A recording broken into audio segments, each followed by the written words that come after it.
Page 362, Arabesque. Very famous piece. It's an etude by Burgmüller. The Opus 100 is a series of etudes. I forget how many there are, like 24 of them or so. I did lessons on all of them. So there's a playlist on the Burgmüller etudes. You can go find it or whatever it is and bookmark it if you want. There's some really neat stuff in there, and this is one of them. Appears to be controlling 16th notes. Can you make them even and smooth and all that junk? Okay. First, to look it over, it's about 2 pages long. Treble, bass, clef, no sharps or flats in the key signature, so it's either in C major or A minor. If you look at the end or here, it's an A minor chord. I figure we're in A minor. Not that it matters, because you can do the scales and arpeggios for both. C major and A minor, and I'm okay. 2 4-time signature, one hand at a time, and again, I want a fingering that works connected, although we're moving around, so we can't. So we'll do what we can. Start right hand, 3rd major here. 1 E and a 2. 1 E and a 2 E and a 1. During the rest, come up. Come up again. 2 rest, come back down. 1. Rest for 1. This is it for the most part. I mean, measures, what, 18 or so, you're up, or 17, you're here, and you come down just like in a scale, and then over, and then thumb here. Left hand, for the most part, block chords. A minor, and the 4 chord at measure 5 is 4. And then measure 7, it's a C chord, and then here, I do a 4 on the B there in measure 8. Some people would do a 3, but the actual chord is that G7 chord, and so it's 4. And then a measure 12 here. Now the left hand gets the melody. Come up, down, up, up. Watch out on measure 17 and 18 here. Now the fingering the book is suggesting is here. Thumb, and then thumb again. And a lot of times in etudes, I don't like changing the fingering because a lot of times the fingering is part of the etude, intentionally. I don't think this is here. So I want to change this fingering so I don't have to cross over the thumb. So in measure 17, we're okay, but I'm just going to stay there. And then here, now thumb. See?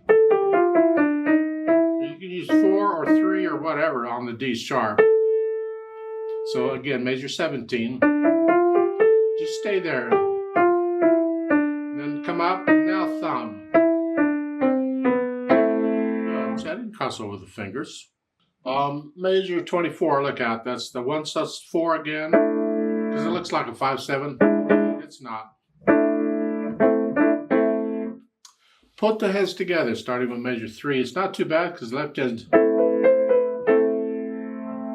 Now, we'll do the articulation later, but right now let's try and be accurate just for practice. So that is an 8th note at the end of that measure. It's 3rd measure. 8th note up. The left hand stays down as a quarter note.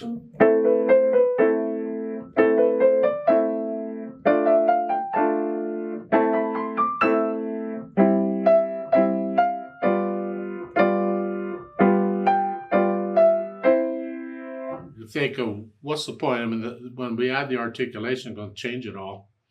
The point is, it's good practice to be accurate, and this gives us a chance to lift up in one hand but keep the other down. It's practice. So I go through and I put the hands together, and then I go back over it maybe a section or a line at a time or so, and I get rid of the hesitations. Keep it slow, no hesitations. Then I have the articulation, and the staccatos are short, and I'm flexing at the wrist. Now I'm high, okay. I'm on the keys, I'm bouncing off.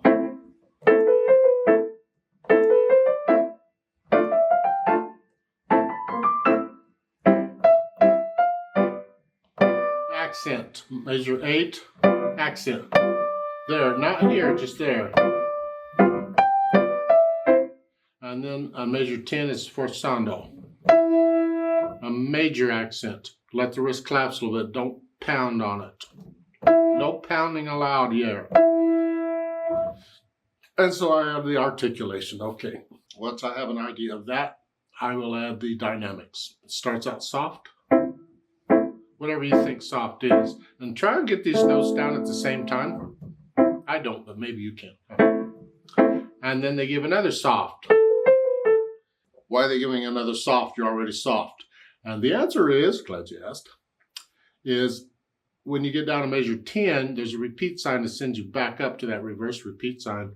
And at that point, you just played something sforzando.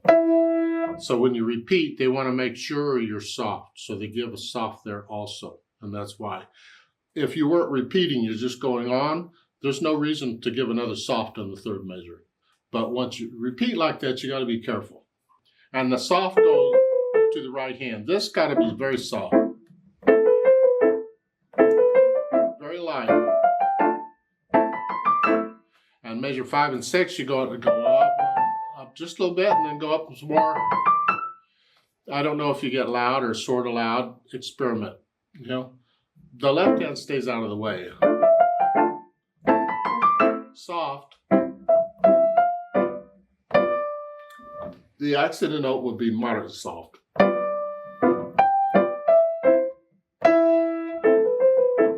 Measure 12. Now you're loud, that's the left hand. It's heavy. This, it could be considered a counter melody. And if it is, then they can be about the same.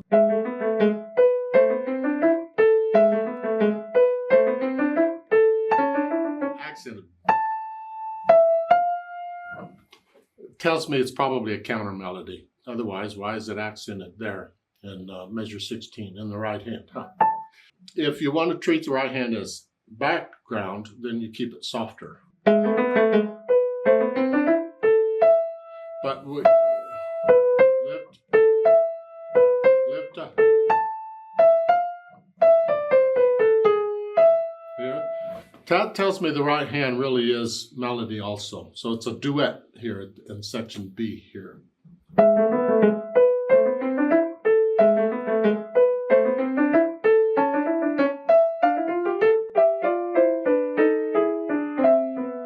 Now, measure 18 and 19, you get the demi poco rit. Diminuendo gets softer. Start measure 18 loud like you've been, and then get softer. Go down to soft. And you're going to slow down a little bit. Slow down is that. That's a slow down. We don't want that. We want a little. Then odd tempo means take off again, going from measure 19 to 20 here.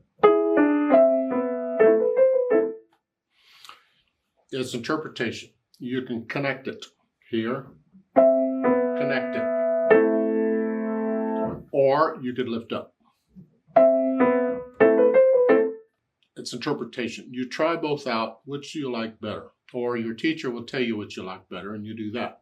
But whichever, do that. Now at the bottom, the last two measures, it's loud with a risoluto, if I could, risoluto. There's resolve it, just boom, solid. And then both hands, sforzando, boom. You're down heavy and hard, or heavy and fast, but let the wrist collapse a little bit. Yeah. And then hang on to that for a while so that people can enjoy it more. Okay. So I put in the dynamics, the speed-wise, how fast can you control those? And the hair.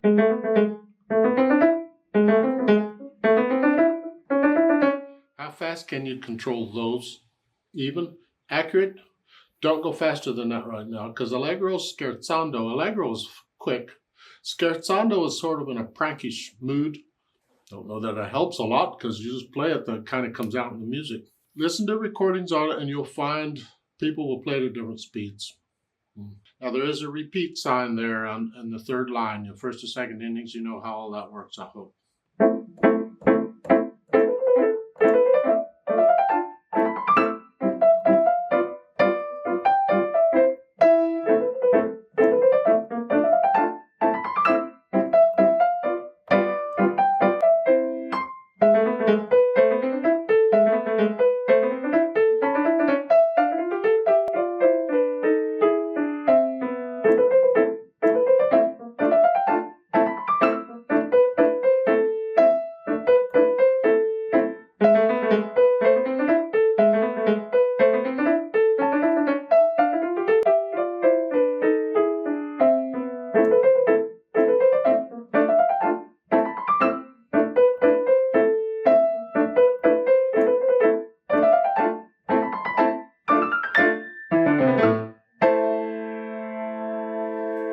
Now, if your allegro is this,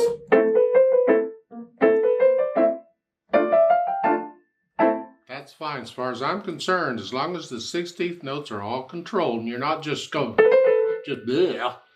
No, they've got to all be fingered carefully and controlled, so don't go faster than that. Let's play this together very slowly and check the notes and the rhythms. I'm going to give us 2 quarter note counts to come in. The 16th notes might seem a little fast, but they're really pretty slow. So hopefully you can play the 16th notes at least this fast. Ready and go and.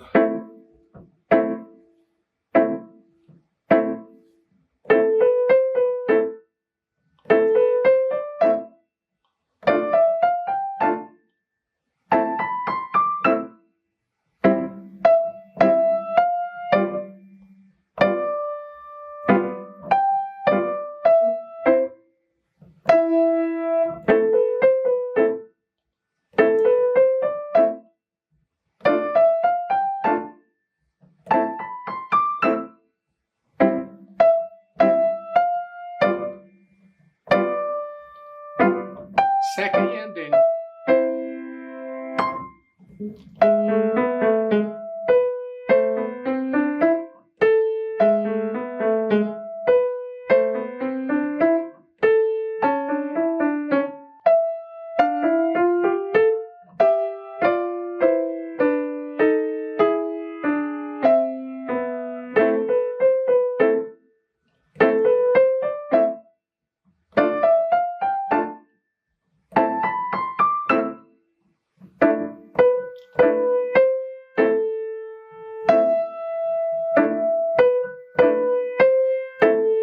Repeat.